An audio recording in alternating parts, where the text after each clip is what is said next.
வணக்கம் வியூவர்ஸ். இன்றைக்கி நம்ம ஒரு கத்திரிக்காய் வச்சு ஒரு ஸ்பைசியான ஒரு ஃப்ரை ஒன்று பண்ண போகிறோம். இது ரொம்ப ஈஸியாக இருக்கும், அதே சமயத்தில் ரொம்ப டேஸ்ட்டாகவும் இருக்குங்க. ஒரு 10 நிமிஷத்துக்குள்ளே ஈஸியாக செஞ்சு முடிச்சிடலாம். இன்க்ரீடியண்ட்டும் ரொம்ப கம்மியாக தான் தேவைப்படும். கத்திரிக்காய் நான் இன்றைக்கி வந்து கருவேப்பிலை பொடி எடுத்திருக்கேன். நீங்கள் இட்லி பொடி வேணுனாலும் எடுத்துக்கலாம். இந்த கருவேப்பிலை பொடியும் இட்லி பொடி எப்படி செய்கிறது ரெசிப்பியில் நம்ம சேனல்லேயும் நான் முன்னாடி போட்டிருக்கேன், நீங்கள் அதை பார்த்துக்கலாம். ஃபஸ்ட்டு வந்து கத்திரிக்காவை கட் பண்ணிக்கலாங்க. நாலாக கட் பண்ணிவிட்டு பூச்சி இருக்கான்னு பாருங்கள். பூச்சி இருந்துச்சுன்னா இருக்குது, அது வந்து லைட்டாக அந்த இடத்த மட்டும் நீங்கள் கட் பண்ணி அந்த பார்ட்ஸ் மட்டும் லைட்டாக கட் பண்ணி எடுத்துக்கோங்க. அதனால் நாலு இது உள்ளே வந்து நம்ம வந்து பொடியை வந்து உள்ளே ஃபில் பண்ண போகிறோம். அதனால் கீழே வந்து உங்களுக்கு கொஞ்சம் திக்காக இருக்கணும். கொஞ்சம் ஹீட் ஆச்சுன்னா உடையால் கட் பண்ணிக்கோங்க.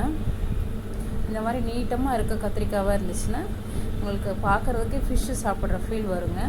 அந்தளவுக்கு ரொம்ப நல்லாவும் இருக்கும், பார்க்கவும் நல்லாயிருக்கும், டேஸ்ட்டாக ரொம்ப நல்லாயிருக்கும். அவ்வளோதாங்க, கட் பண்ணியாச்சு எல்லாத்தையும். அதில் வந்து இப்போ நம்ம வந்து பொடியை வந்து ஸ்டஃப் பண்ண போகிறோம். இந்த பொடி வந்து உங்களுக்கு காரம் கம்மியாக இருந்தால், நீங்கள் வச்சுருக்க பொடி வந்து காரம் கம்மியாக இருந்துச்சுன்னா இதில் ஒரு ஸ்பூன் வந்து நீங்கள் மிளகா பொடி மிக்ஸ் பண்ணிக்கோங்க. என்னோடது காரமாக தான் இருக்கும், கருவேப்பிலை பொடி இட்லி பொடியும், அதனால் அந்த காரமே போதும். அதனால் நான் அது எதையுமே உப்போ காரமோ எக்ஸ்ட்ரா எதுவுமே சேர்க்கலைங்க. போய் வெறும்னு ஃபில் பண்ணுறோம், அவ்வளோதான். ரொம்ப டேஸ்ட்டாக இருக்குங்க, பார்க்குறதுக்கே ரொம்ப நல்லாயிருக்கும். நீங்கள் அந்த காம்பை பிடிச்சிட்டு அப்படியே சாப்பிடும்போது ஃபிஷ்ஷு சாப்பிட்ற அதே ஃபீல் இருக்கும். அந்தளவுக்கு ரொம்ப நல்லாயிருக்கும். செய்யறது ரொம்ப கஷ்டம் இல்லைங்க. இன்றைக்கி டயர்டாக இருந்தால் ஒரு தயிர் சாதமும் இந்த மாதிரி ஒரு கத்திரிக்காய் ஃப்ரையும் பண்ணிங்கன்னாக்கா ரொம்ப அருமையாக இருக்கும் சாப்பிட்றதுக்கு. ஈஸியாகவும் இருக்கும், டக்குன்னு ஒரு 10 நிமிஷத்தில் செஞ்சு முடிச்சிடலாம். எல்லாத்துலேயும் ஃபில் பண்ணியாச்சு. இப்போ ஒரு கடாயில் கொஞ்சமாக எண்ணெய் ஊற்றிக்கோங்க.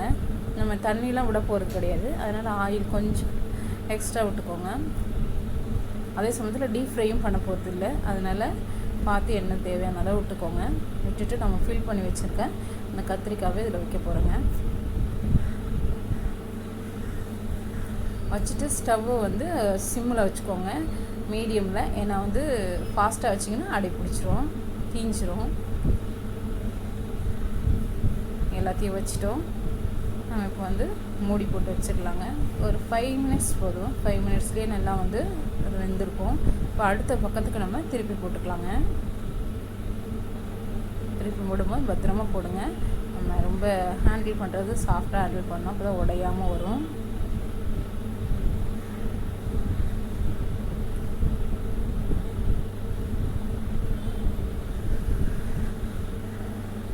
நம்ம கட் பண்ணும்போது அடி வரைக்கும் கட் பண்ணிடக்கூடாதுங்க. அடி வரைக்கும் கட் பண்ணிங்கன்னா உடஞ்சிரும். இந்த மாதிரி கொஞ்சம் அடியை கொஞ்சம் விட்டுட்டு கட் பண்ணிங்கன்னாக்கா அது அப்படியே இருக்கும், உடையவே உடையாது. அடுத்த டைம் திருப்பி போட்டு நம்ம மூடி வச்சிடுறோம். அப்படியே சும்மா எல்லாத்தையும் வந்து எல்லா பக்கம் வெந்திருக்கான்னு பார்த்து ஒரு செக் பண்ணி விட்டுருங்க. இப்போ நம்மளோட கத்திரிக்காய் ஃப்ரை ரெடி ஆயிடுச்சுங்க. பாருங்கள், பார்க்கவே ரொம்ப கலர்ஃபுல்லாக இருக்குது, ரொம்ப டேஸ்ட்டாக இருக்கும் பாருங்கள். குழந்தைங்கள்லாம் விரும்பி சாப்பிடுவாங்க. நீங்களும் இந்த வீடியோ வந்து வீட்டில் ட்ரை பண்ணி பாருங்கள். ரெசிபி நல்லா இருந்துச்சுன்னா லைக் பண்ணுங்கள், ஷேர் பண்ணுங்கள், சப்ஸ்கிரைப் பண்ணுங்கள், மறக்காமல் கமெண்ட் பண்ணுங்கள். Thank you viewers.